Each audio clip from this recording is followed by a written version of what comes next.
Ciao a tutti amici di Angolo Nerazzurro, bentornati sul canale.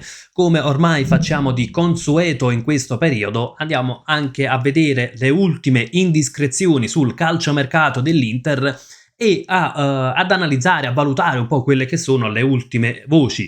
Naturalmente, prima di iniziare il contenuto, come al solito, vi ricordo un bel like a questo video, iscrizione al canale per dare un grandissimo aiuto senza praticamente alcun costo. Iniziamo dalla prima indiscrezione, o meglio notizia che sembra anche alquanto accertata. Ci sono i primi contatti tra l'Inter e il Galatasaray per Hakan Çalhanoğlu, quindi trattativa ufficialmente iniziata. Questo non significa che si chiuderà nel giro di pochi giorni, ma già il fatto che ci siano i primi contatti, insomma, significa che è un qualcosa che può entrare nel vivo. L'Inter potrebbe abbassare le sue richieste a 25-30, il Galatasaray potrebbe essere tra i 15 e i 20, quindi diciamo distanza che si assottiglierebbe, e il tutto porta a pensare che comunque Çalhanoğlu Galatasaray si potrebbe fare.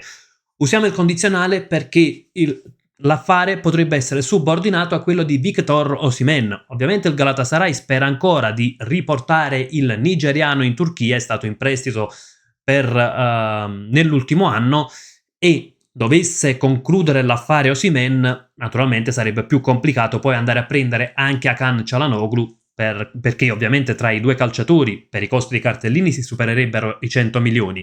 L'affare Osimhen-Galatasaray non è però di facile diciamo chiusura, perché Osimhen ha l'offerta dell'Al Hilal che offre un contratto superiore, c'è l'interesse della Juventus che naturalmente offre dal punto di vista sportivo qualcosa di più attraente, e addirittura nelle ultime ore si è vociferato la possibilità di rimanere a Napoli. Non sappiamo adesso quanto sia possibile questa permanenza, fatto sta che non è semplice comunque riportarlo al Galatasaray, e quindi nei prossimi giorni ci potrebbe essere un'accelerata per Hakan Çalhanoğlu. Ormai la situazione del turco l'abbiamo ampiamente analizzata.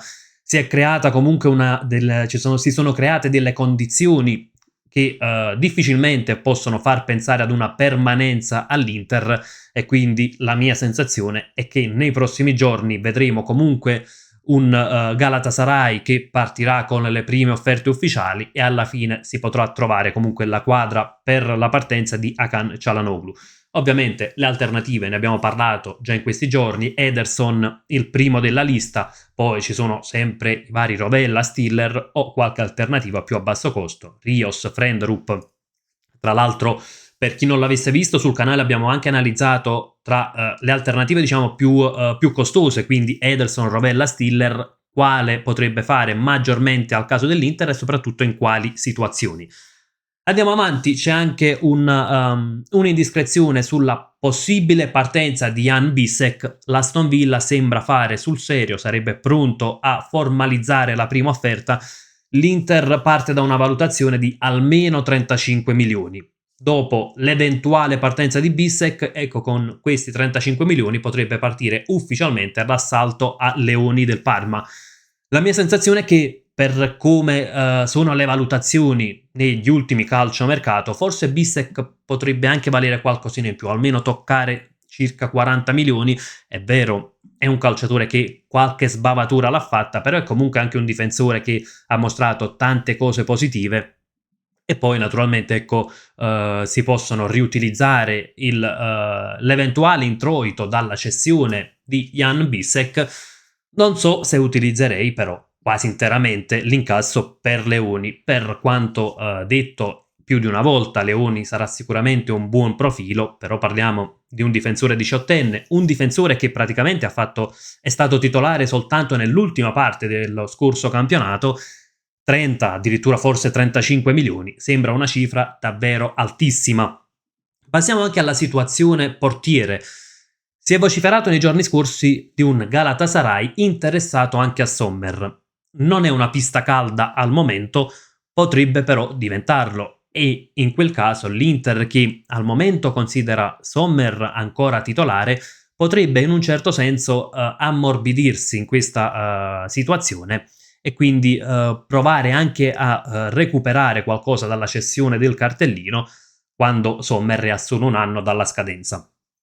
Sulla questione portiere ne abbiamo parlato ampiamente, c'è un Josep Martinez che ha fatto da secondo, per il quale è stata investita comunque una cifra importante, perché 13 milioni non sono pochi per il calciomercato che ha fatto l'Inter fino all'ultima stagione. Sembra però che l'Inter continui a non considerare il portiere ex Genoa un possibile titolare, e questo lascia sicuramente un tantino perplesso, perché sono stati spesi comunque 13 milioni per un secondo portiere, non è mai stato messo effettivamente in competizione con Sommer, e ancora oggi, che rimanga lo svizzero o che parta, sembra che l'Inter non voglia dare la possibilità a Josep Martinez di essere il primo portiere. Dal mio punto di vista sarebbe giusto comunque iniziare l'avvicendamento, iniziare a dargli le sue chance. L'Inter invece, almeno quanto viene riportato dalla Spagna, sarebbe pronta a cautelarsi con Ter Stegen, portiere che in questo momento è indietro nelle gerarchie del Barcellona, ha perso comunque terreno, e addirittura il Barça potrebbe permettergli la partenza a parametro zero, anche per risparmiare gli ultimi anni di contratto.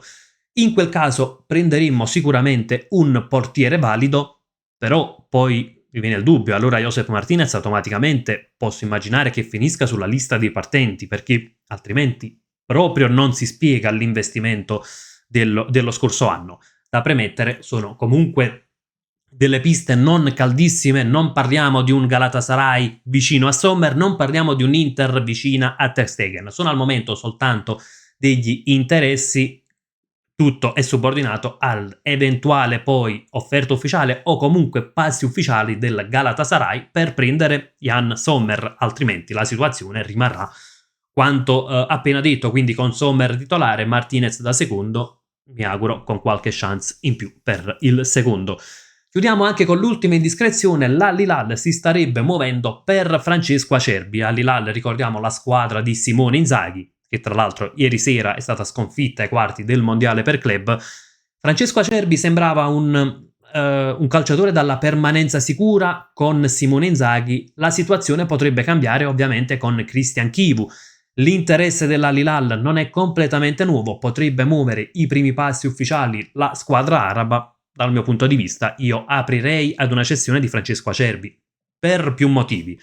Il primo è: Acerbi ha una carta d'identità importante e quindi non possiamo continuare a fare affidamento, per quanto sia un calciatore forse ancora valido, però fare ancora affidamento su un calciatore di 36-37 anni, quasi se non vado errato, o il prossimo anno, insomma, comunque calciatore avanti con l'età, fare ancora affidamento su di lui sarebbe un rischio. Già nell'ultima stagione comunque ha saltato diverse partite per infortunio, e tra l'altro è un Inter che cerca un difensore giovane. Adesso che sia Leoni, che sia De Winter, che sia Mosquera, che invece sembra un po' uscito dai radar, comunque si cerca un difensore giovane. Non possiamo certo farlo partire nelle gerarchie dietro Acerbi, dietro De Vrij, quindi da terza scelta.